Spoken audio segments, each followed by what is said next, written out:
Let me ask you something. Why is it that some people are always chasing? Chasing attention, chasing replies, chasing validation, while others don't chase anyone and somehow end up being the most respected, calm, and powerful people in the room? Here's the strange part. People who don't chase anyone aren't cold. They aren't arrogant. They aren't emotionless. They just understand something most people never learn. And listen carefully.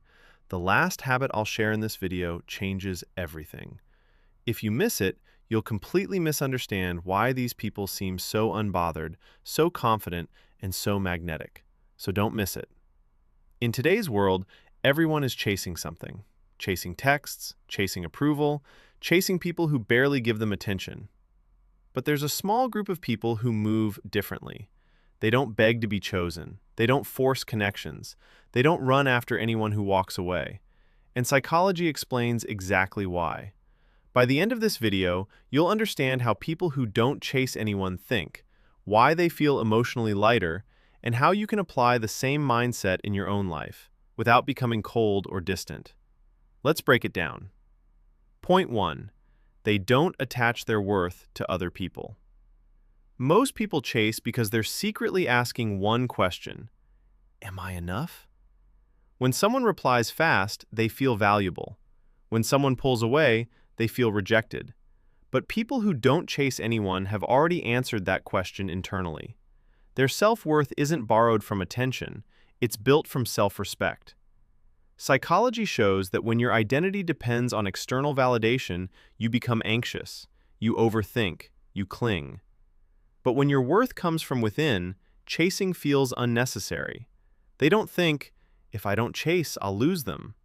They think, if I have to chase, I'm already losing myself. And that mindset changes everything. Now, this doesn't mean they don't care. It means they care without abandoning themselves. Which brings us to the second habit. Point 2. They let people choose or walk away. Here's something most people fear: silence. When someone stops texting, most people panic. They double message. They explain too much. They chase clarity.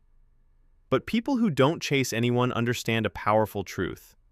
What's meant for you doesn't need to be forced. They don't convince people to stay. They don't negotiate respect. They don't beg for effort. If someone wants to be in their life, they show it. If not, they let them go, calmly. This isn't emotional numbness. This is emotional maturity. They trust that forcing a connection only creates imbalance, and imbalance always leads to pain. Now here's where it gets interesting, because not chasing doesn't mean doing nothing.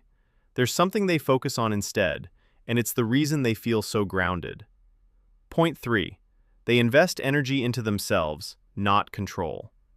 Most people chase because they're trying to control outcomes. Control how someone feels. Control how a relationship turns out.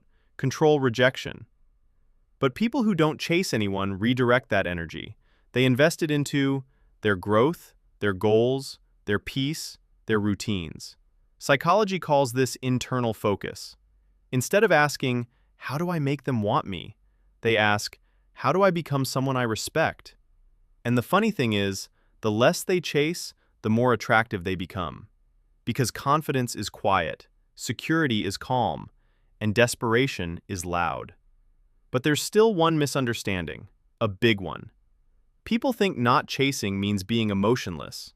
That's completely wrong. Point 4. They feel deeply, but respond wisely. People who don't chase anyone still feel hurt. They still miss people. They still care. The difference? They don't let emotions control their actions. They pause. They breathe. They respond instead of reacting. Psychology shows that emotional regulation is a sign of strength, not suppression. They don't chase during emotional highs or lows.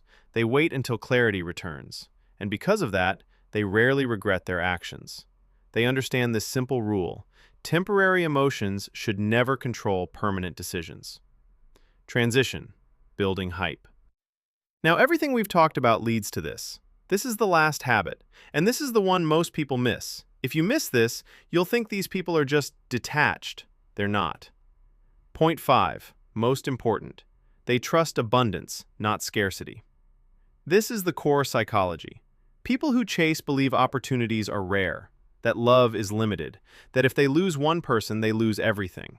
People who don't chase anyone believe the opposite. They trust abundance. They know if someone leaves, someone better aligned can enter. If a door closes, another opens. If something ends, it's making space. This belief removes fear, and when fear disappears, chasing disappears with it. They don't rush, they don't beg, they don't cling. They move with quiet confidence because they know what's truly for them will meet them halfway.